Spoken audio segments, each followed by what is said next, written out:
Hello guys, welcome to Exquisite Books. My name is Basit and in today's video I am going to show you how you can create purchase orders that can be sent to your vendors and how we can convert the purchase orders directly into a purchase invoice or a bill. So let's get started. So let's go to the menu, select new, and I have to select purchase orders. Now purchase order is something that we have to give to our vendors. Now a purchase order is normally given for physical products like your inventory, your main items. Normally we don't issue a purchase order for the services, but a purchase order can also be issued for services, but mostly it is done for the physical products, the items. So the first I have to choose a vendor. I have to select to whom I want to issue the purchase order.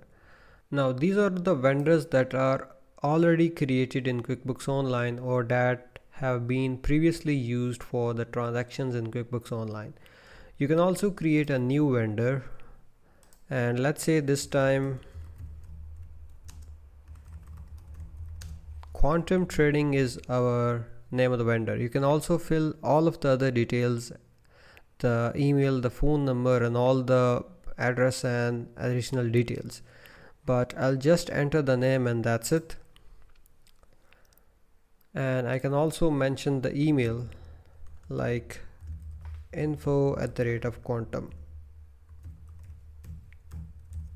Now obviously this is open because we are creating purchase order today, that is 5th of October 2024.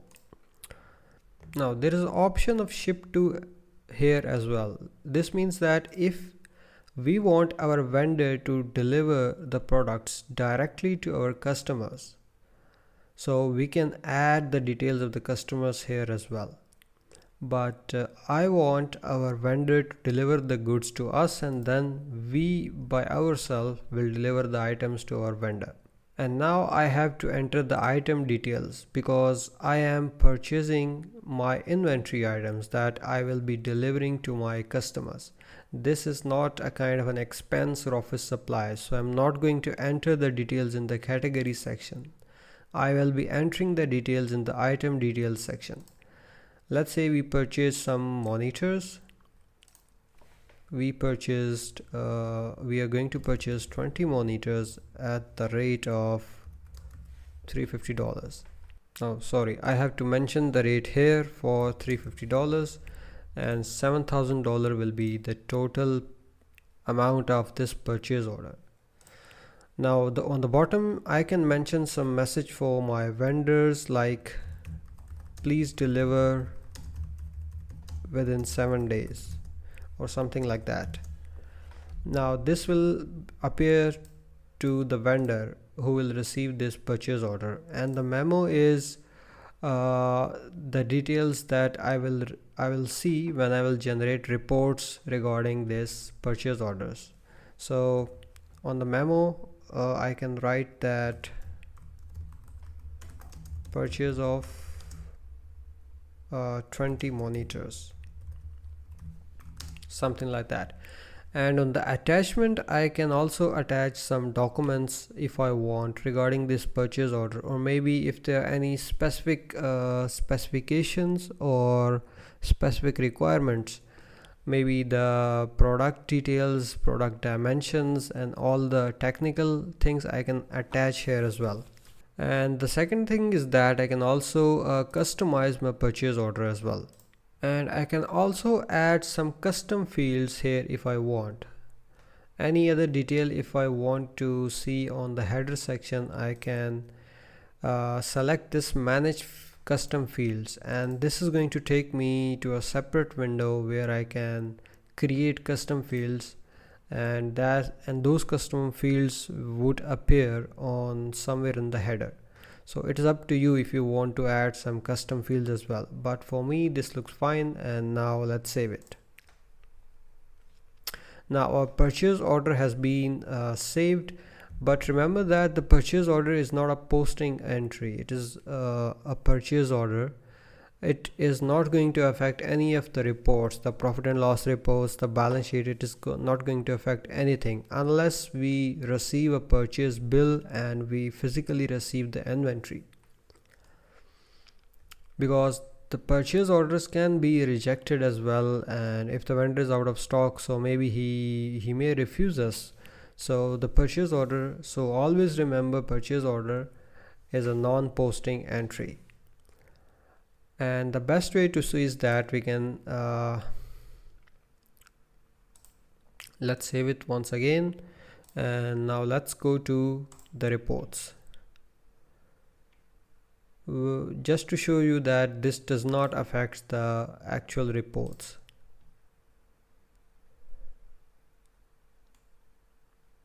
Now if I go to profit and loss, and if I created the purchase order on 5th of October. So if I select the date range from 1st to 5th of October and run a report, so you will see no transaction for this period.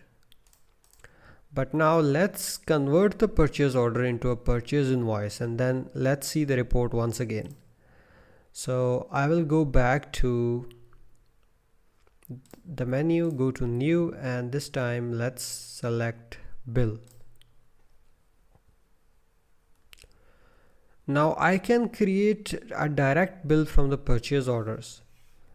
In order to do that, you have to type here the name of the vendor to whom we have already sent the purchase order. And when you select this vendor, now QuickBooks is going to ask you that this vendor has an open purchase order, and if I want to enter a bill based upon this purchase order, I will simply select add, and this is going to add all the details here on the item details.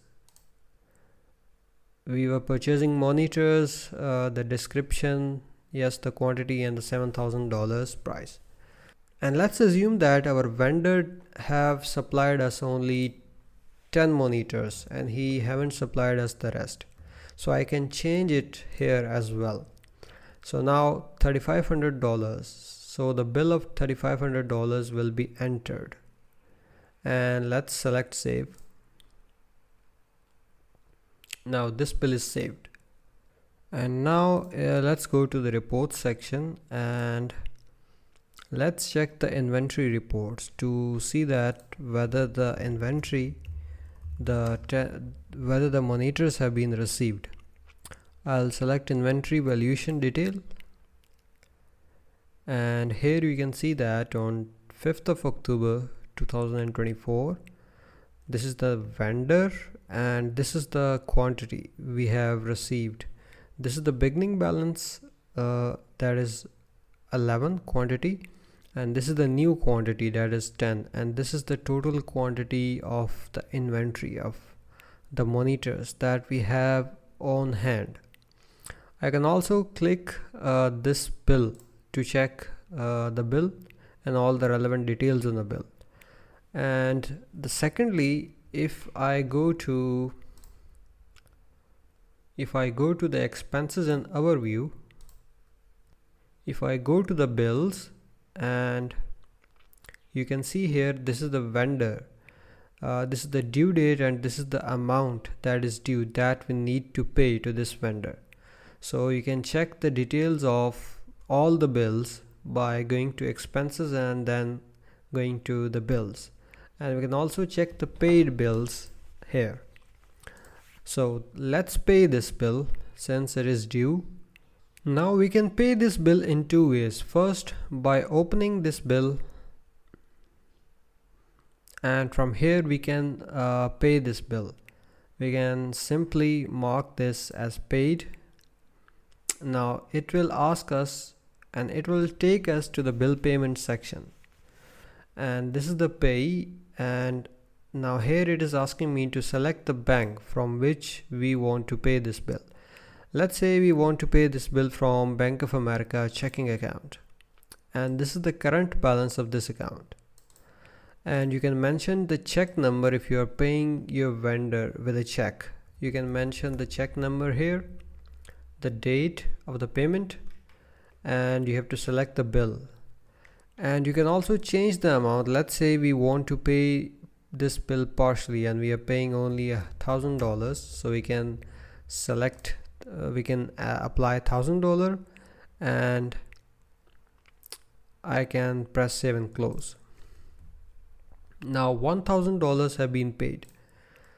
Now if you come back to the bills and under the unpaid bills, now only $2,500 is left.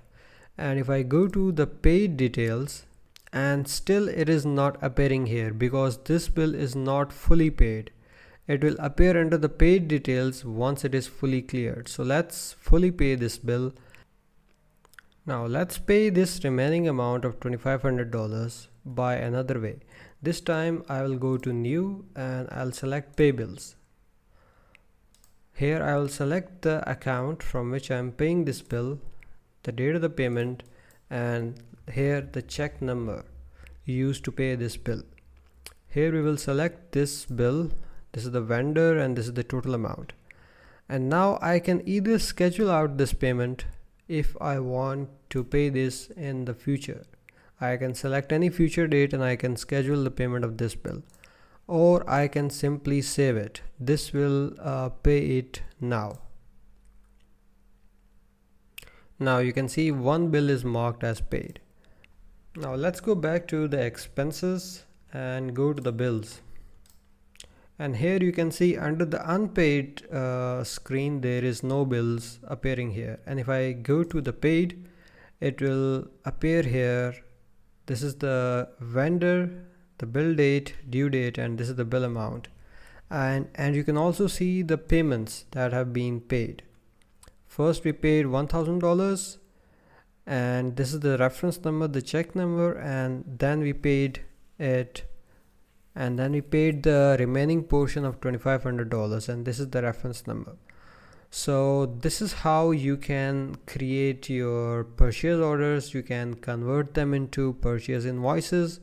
You can check your inventory reports to see the addition of the inventory.